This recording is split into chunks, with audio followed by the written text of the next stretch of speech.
Ladies and gentlemen, it is pretty fair to say that the new drip marketing that is releasing for, I do believe, Wuthering Waves 2.3 has shook, whatever it is, whatever verbiage, it has made an impact in the gacha space. And that is because the newest 5-star limited character coming to Wuwa is, of course, one that has been teased since before 2.0 even launched. It is Zani, ladies and gentlemen, Zani, however you pronounce it. Sometimes I keep forgetting. And so what I wanted to do was take a look at everything that we're seeing over here, maybe some of the finer details when it comes to things like her splash art, maybe some of the equipment, the weapons that she'll be using, some of the colors that we'll be seeing over here, some of the transformations that are on the screen, and, you know, break down a little bit about what we might expect from the character. And so with that, let's just go ahead and get right on into it. And so, for Zani, we're gonna have over here, post-lament, anthro, however you pronounce that. Work will keep coming. Don't forget to live a little. We all know that Zani is kind of like one of those characters that cares about work, but is all about clocking in, clocking out, you know, as fast as possible, getting all of the duties done for the day so that she can enjoy her relaxation, her leisure time. That's a lot of the vibe that we got across like the 2.0 and even like the 2.1 quest. But boy, oh boy, she does look like she means business over here in this transformed state where it appears that her hair is like twice as long. She lost like half of her clothing, giving me some Chang Li vibes over here. And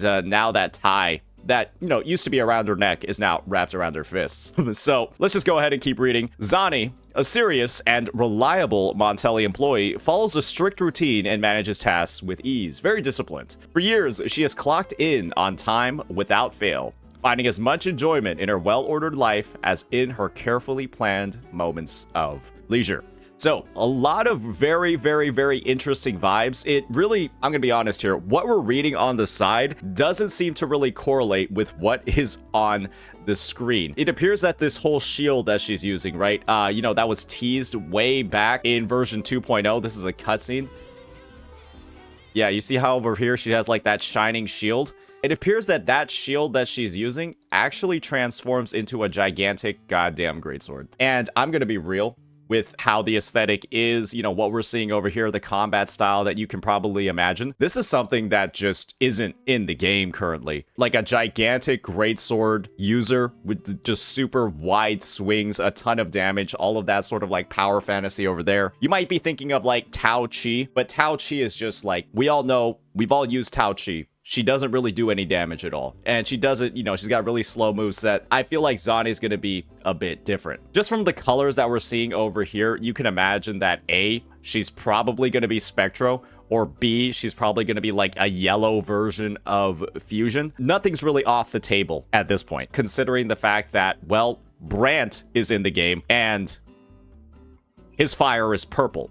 And so it's not outside of the realm of possibility for Zani to be another fusion character, and then her flames just happen to be yellow. You can clearly see that there's something going on with her hair over here. One thing that some people might not have noticed about her design, and probably what we're going to see in her liberation, because every character's tacit mark lights up during their liberation, is the fact that it's actually like right here. You can kind of see it's like across her shoulder blade, then going behind her back, and then it's hidden behind this pillar. That is actually where Zani's tacit mark is. And so I imagine that her Residence Liberation animation, and believe me, not pre-watched, no leaks, it's probably going to be her like tearing like the back of like her coat off during the animation, and then it's gonna like reveal whatever's going on with the tacit mark. I'm not sure why half of her clothing is like disappearing. I guess we'll get the lore reason for that a little bit later on. I'm sure it'll make sense, because we don't really see what happens to her coat. All we know is that in this transformed form, it just appears to be gone. The horns seem to glow too. I think the fact that the horns are glowing yellow really makes me lean more towards the side of Spectro. And of course, when it comes to Spectro, there is already an existing sort of archetype that we have, right? An existing sort of Sonata set that was released in version 2.0. Let me just move my camera over here. That was released in version 2.0 that has already found 2 users. And so if we're thinking of Zani as a Spectro unit, she is probably going to have some sort of synergy with Frazzle. And I'm going to be real here. when you consider the fact that Arrow Rover, the newest 5-star-ish sort of character that's released, really the free one, has an ability that's focused on, well, converting stacks of status effects over to arrow erosion. It's fair to say at this current moment in time, there's only one character on the roster that they work with, because Phoebe, other than Rover themselves, is the only character that can apply Frazzle. And then she has all this synergy existing with the set. There might just be another one coming up, because it's pretty clear from what we're going on over here. Like I mentioned, she's going to do with Spectro or Fusion. And when it comes to Fusion, ladies and gentlemen, there isn't really a new 2.0 set that synergizes with it at all, right? Tide-Breaking Courage is more of like a general set where the 4 cost actually benefits Fusion, but there isn't like a dedicated Fusion set, like there was a Glacial one, like there was a Havoc one, like there was an Arrow one, and of course, like there is a Spectro one. And so that's probably one of the main reasons why I wouldn't consider her as Fusion. It's simply due to the Echo sets. And maybe there's going to be a new Sonata set released in 2.3 that's going to focus on Zani and like the type of damage that she deals, but it does seem a little bit off considering that they just introduced this new Arrow set right off the bat. And so I don't really think that Kuro's gonna make us go ahead and farm a 2.0 character Sonata set with 1.0 mobs, because one thing that they've kept consistent across the Renacida region is that none of really these enemies show up that frequently, and you're not really meant to farm for their Echo sets in Renacida. And so that's why I'm personally putting money on her being, you know, something dealing with Spectro. And when you look at everything that's going on in this splash art, I mean, it's really, it's like it's almost too yellow to be anything else. So she's got like the whole second transformation state. We haven't really seen any of that in game, but boy, oh boy, it looks like it's gonna be very exciting. For more clarity on, you know, her attribute and the type of damage she might deal, there was actually a bit of a translation done by Narushio over here. Strange abilities. It's probably machine translated. Radiant Scorch. She wields a giant weapon, gathers strength, and struck a blow. The overflowing energy flowed into a torrent of her scars and hair, and there was a faint burning sensation when touched. And so that kind of like leads you to believe, you know, Radiant Scorch. Radiant is typically Spectro, but then scorching and burning is typically fire. But hey, maybe a big focus of her kit is like sunburning her enemies with super bright light. But that's, you know, the word Radiant itself, let's be real here. There's literally a set called Eternal Radiance, and it is the Spectro set. But this could also just be mistranslated as well. So do keep that in mind. Don't put too much weight into this, but I mean, it does fit her visuals, whatever is going on over here. So now we've taken a look at that. We've taken a look at all of these materials, all of that amazing splash art. Now let's get into the animated preview. And maybe that'll tell us some more clues about what she's supposed to do.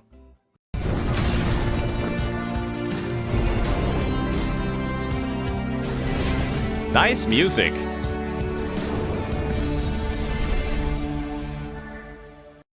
Okay, that really, that was like, let me play that again. That was only 12 seconds.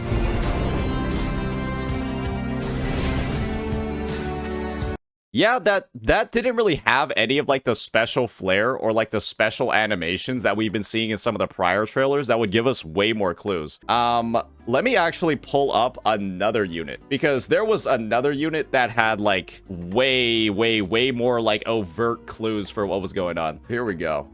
This was Brant's reveal, and you could kind of see he had like some graphics over at the start.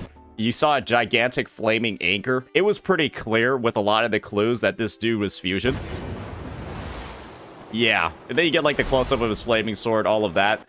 We're not really getting any of that in this trailer, but if one thing is for certain, Kuro reveals the news of like their weapon type and their attribute very fast. And so while this was great, it doesn't really tell us anything at all. And so just wait maybe like 24, 48 hours, and then we'll probably see everything else that she's going to be up to. And so to kind of like wrap this all up and, you know, relate it to some of the past materials that we've seen, it's pretty clear that Zani is coming in version 2.3, widely considered the anniversary patch for Wuwa. She might be free. Who knows? You know, Kuro's known for doing really interesting, really player-friendly things during their anniversary. So we'll just have to see what's going on. I'm not sure a lot of people believe it. It could just be a pipe dream for you to hang on to. But if we're going in line with what we've seen in the trailers that they've uploaded in the past, Kuro is fitting with the vision completely.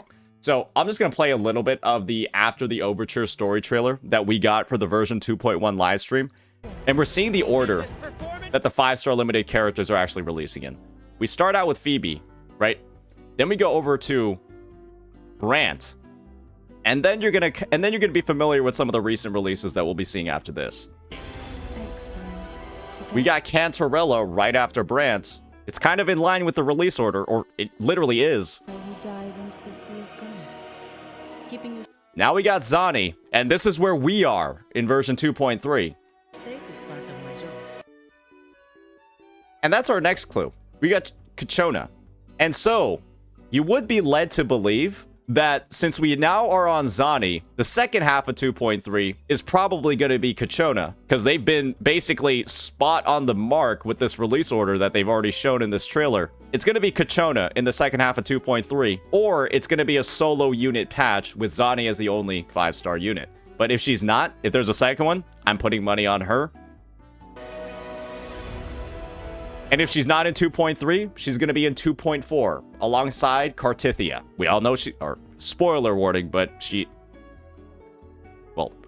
here and she's alive. And so she's probably going to be a playable unit. And so I'm viewing this as it's probably going to be Kachona in 2.3 alongside Zani, because I do feel like they want to give this unit, especially after the work they did with her in 2.2, they probably want to make this unit the first up in the patch, or kind of like a first phase unit. And with Kachona kind of being a little bit more of like a background character that's been newly introduced versus a character like Zani that's been with us since 2.0, since the start of the story, who's been drip marketed since December of last year. She is 100% first phase. I'm putting her on second phase, and I'm going to put her on first phase of 2.4. And that's going to be that. I do think that Kuro is following this order, and they're going to follow this order because you know how like development cycles and development pipelines are going to be working out. And unfortunately, we don't see any drip markets after this one. We don't see any drip markets in the trailer, any more character reveals after this one. And so everything after Cartithia and 2.4, in my mind,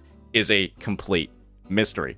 But that's a little bit of a preview of what we have coming up. And boy, oh boy, I do believe that Kuro Games has completely hit it out of the park with this unit. We're just going to have to see how her kit works, what she synergizes with. Again, I'm putting money on Spectro because of the clear visual cues we're seeing here, but she does happen to be another element, or she does happen to be another attribute. Well, I'm very excited to see what the story implementation is. But yeah, super excited to see how this weapon ends up transforming into the sword, what kind of moveset she has. Like I mentioned, she is kind of fitting the kind of like fantasy of like damage that we just haven't seen before. The only other user that I can compare her with is Tao Chi, but like, you know, this unit is, yeah, this is not the type of like gigantic greatsword unit that most people are looking forward to. But yeah, with that, let me know what you all think.